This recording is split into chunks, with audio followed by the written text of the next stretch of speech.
본사 설계 프로젝트 맡은 2조 아모레 파티입니다.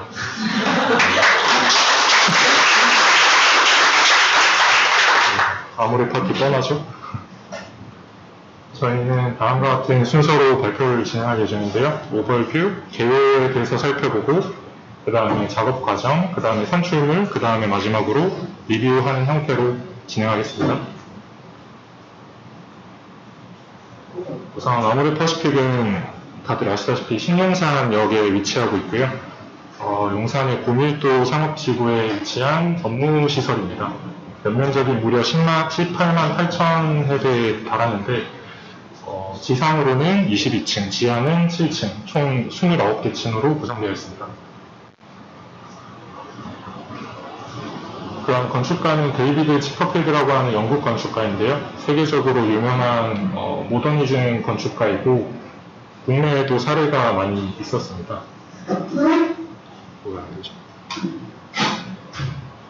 유사한 사례로 크래프톤이라고 하는 게임 회사의 본사를 설계한 안인데요.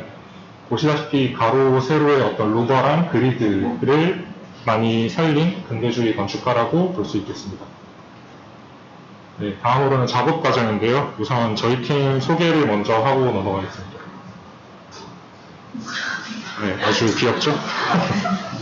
네, 우선 저희 팀 평균 연령을 낮춰주고 있는 막내 HJ 혜진님이랑 그 다음에 실질적인 저희 팀 두목이신 YM 윤미 누님과 그 다음에 저는 꼭두각시 가운데 있고요. 그 다음에 저희 팀에서 희극인을 맡고 있는 KW 검우형님이 있습니다. 그리고 마지막으로 제가 계속 지켜보았는데 처음부터 끝까지 한 번도 안 쉬고 계속 공부하시고 열심히 노력하고 마지막에 이렇게 시원하게 가신 WS 용성님까지 저희 5명으로 구성되어 있습니다.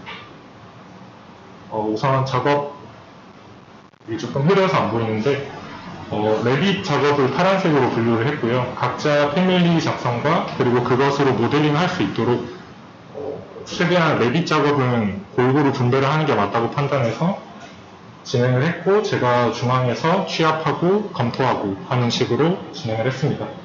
그리고 남는 파트는 이제 본인이 해보고 싶었던 파트나 잘 할 수 있는 파트로 우선 분배했고 저희는 수료 이후에도 이 역할을 그대로 전환을 해서 바꿔가면서 한 번 더 해보자 이런 얘기까지 나누면서 진행을 했었습니다.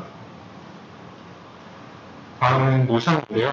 저는 실무를 할 때 많이 썼던 사이트였고 프로그램이어서 좀 익숙했는데 안 쓰시던 분들이 이거를 기능을 익히고 하려면은 아무래도 조금 노력이 많이 들기도 하고 해서 최대한 간단하게만 해서 일지 쓰고 공정표 일자를 남길 수 있도록 그 정도로만 해서 같이 도면, 패밀리, 모델링 이런 식으로 나눠서 사용을 했습니다.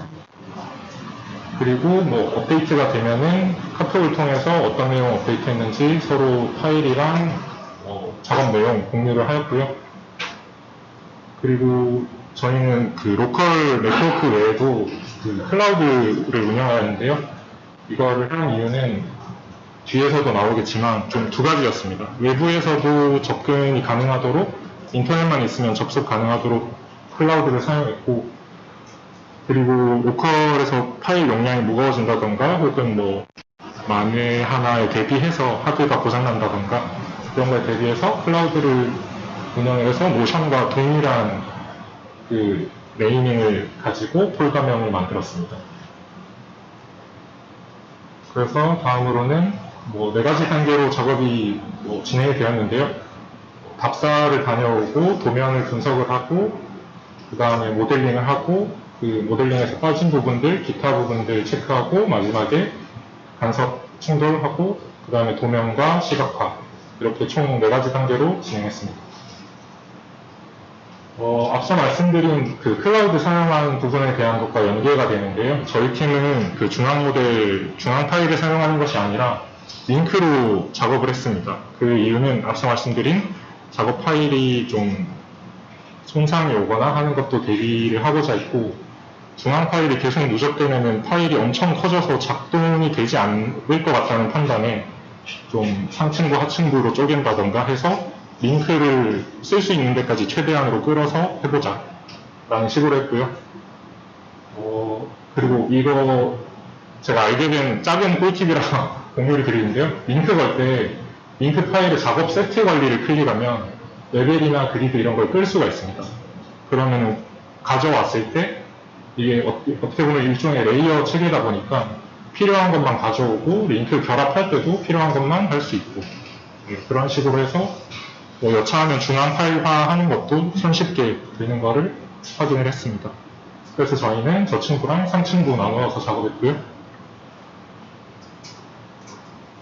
그 다음에 LOD에 관한 부분인데 사실 이거는 저희가 많은 분들이 작업을 하면서도 조금은 이거에 대한 해석이나 이런 게 조금은 불투명하다고 보는데 기준은 LOD 300으로 우선 잡았고 디테일하면 할수록 좋지만 저희는 특히나 이제 부재가 SRC 구조여가지고 철골 접합이나 이런 부분이 있다 보니까 저희 수준에서 구현이 좀 힘든 부분이나 이런 거를 배제하고 하다 보니 현실적으로 300을 기준으로 잡고 진행을 했습니다.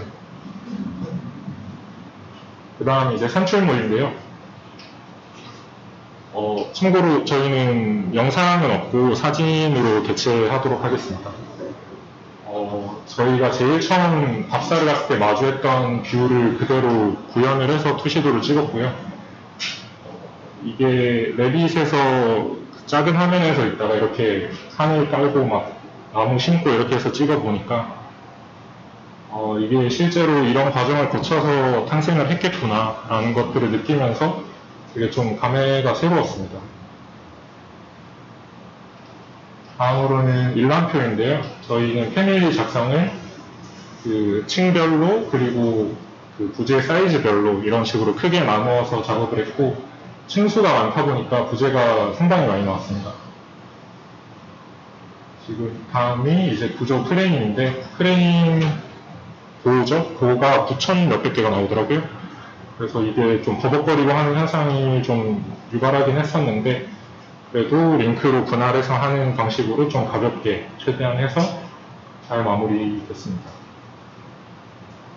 그리고 도면 산출물입니다. 배치도이고요. 그 다음에 1층 도면, 그 다음에 중정 있는 5층 도면, 그리고 인면도, 단면도입니다. 단면은 옆으로 넣어놓은 상황입니다. 네, 그리고 그 모델링에 있어서 진입하기 전에 저희가 도면 검토를 했다고 말씀드렸는데 부재를 알아보기 쉽도록 컬러링을 좀 해봤습니다. 저희가 설계 전공이고 구조 기술자가 없다 보니까 이거를 좀 파악하기 위해서 컬러링을 해보니 이런 식으로 하중 분배나 뭐 하중 계산이 됐겠구나 라는 선에서 파악을 하고 넘어갔고요. 모델링을 하기 전에도 저렇게 구간별로 나뉘어서 기둥 사이즈가 달라지고 옷 사이즈가 달라지고 하는 거를 우선 작업 시작 전에 저런 식으로 시각화해서 간단하게 체크하고 진행을 했습니다. 그리고 다음은 그 세부 모델링에 대한 내용인데요. 지하 램프라던가 아니면 아까 말씀드린 철골 그 결합 부분 그리고 천장 그리드, 오버 그리드랑 이런 것들 간의 간섭이나 충돌이나 이런 거를 스터디를 좀 했었던 부분입니다. 이거를 저희가 수업 시간 외적으로 좀 진행을 한 부분이다 보니 좀 어려운 부분도 있고 아직까지 해결되지 않은 부분들도 좀 있는데 그래도 제법 잘 진행해서 마무리가 됐다고 생각을 합니다. 그리고 아까 말씀드렸던 저희 YS님께서 계속 앉아서 아침 일찍 오시고 이렇게 한 번도 안 쉬고 작업을 꾸준히 하셨는데 다이나모를 뭐 저희가 예제했던 거랑 동일한 내용이긴 하지만 직접 한 땀 한 땀 다 작성을 하셨더라고요.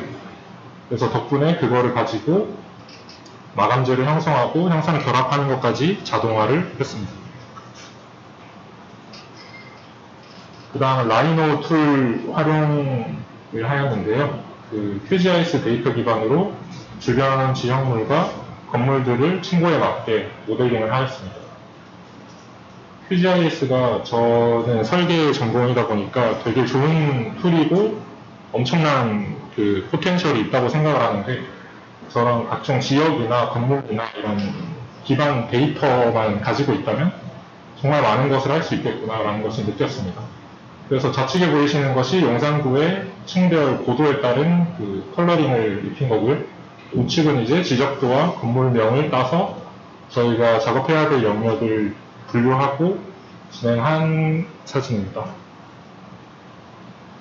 다음으로는 마지막에 나비스웍스로 이제 충돌 간섭 체크를 하였는데 아니나 다를까 철골 부재들끼리 거의 모든 구간에서 이렇게 오류가 뜨더라고요. 이거는 이제 스틸 접합하는 기능이 따로 있던데 그거를 추가적으로 스타디를 해서 나중에 RC조뿐만 아니라 뭐 이런 철골조나 이런 것들도 다 좀 섭렵할 수 있도록 공부를 해야겠다 이렇게 생각을 했습니다. 다음은 공정 시뮬레이션입니다. 지하층부터 뭐 램프, 기둥, 보, 참고로 지하는 또 플랫 슬라브여가지고 보가 없는 구조더라고요. 그래서 이런 것들도 좀 알아갈 수 있는 구조에 대해서 아무것도 몰랐는데 좀 막막하기도 하면서 신기하기도 하고 그런 경험이었던 것 같습니다.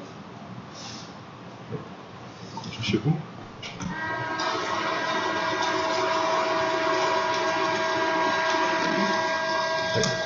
다음은 이제 이미지 산출물인데요. 저희가 견학을 갔을 때 접근할 수 있는 저층부 근생 부분만 위주로 좀 어느 정도 현장 답사를 하고 사진도 찍고 구현을 해보았습니다. 천장에 달려있는 저 루버 그리드가 구조 동영상에는 보가 아니라 또 벽으로 분류가 되어 있더라고요. 그런 부분들도 좀 재밌었던 점이었고, 좀 시간이 더 있었다면 이제 가구도 배치를 하고 뭐 카페나 근생 좀 꾸미고 할 수 있었을 텐데 조금 아쉽습니다. 하지만 이 골조나 이런 것들은 최대한 다 구현을 해보았고요. 여기는 오피스 동이고 저희가 접근은 할 수 없었지만 도면 자료랑 이미지 자료랑 이런 것들 최대한 참고해서 구현을 해보았습니다. 거의 모든 전층이 오픈 천장이어가지고 저렇게 루버 형식으로 마감이 되어 있는 걸 알 수 있었고요.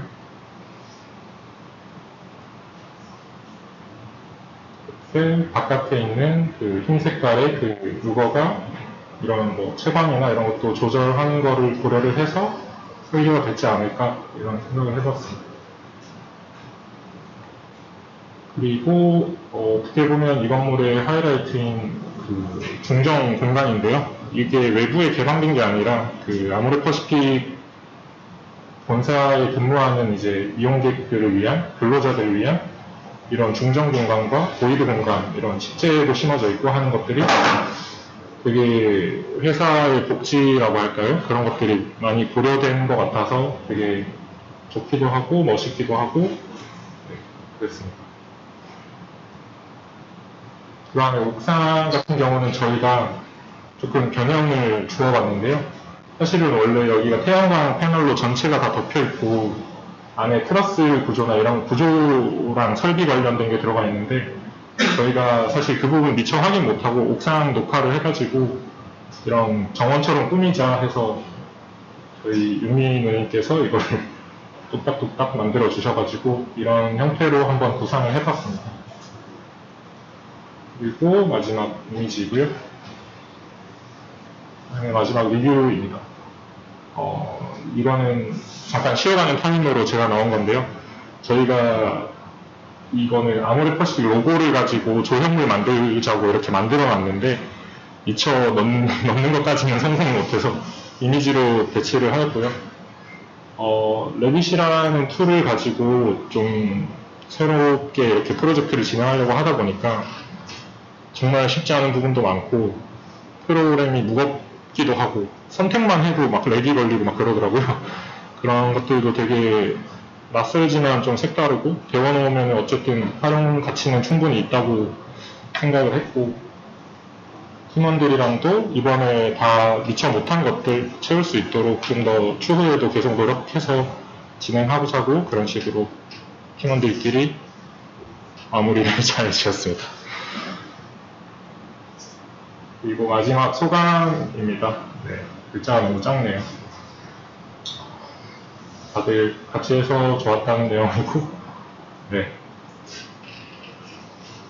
회식 자리 때 소감 같이 나누도록 하겠습니다. 감사합니다.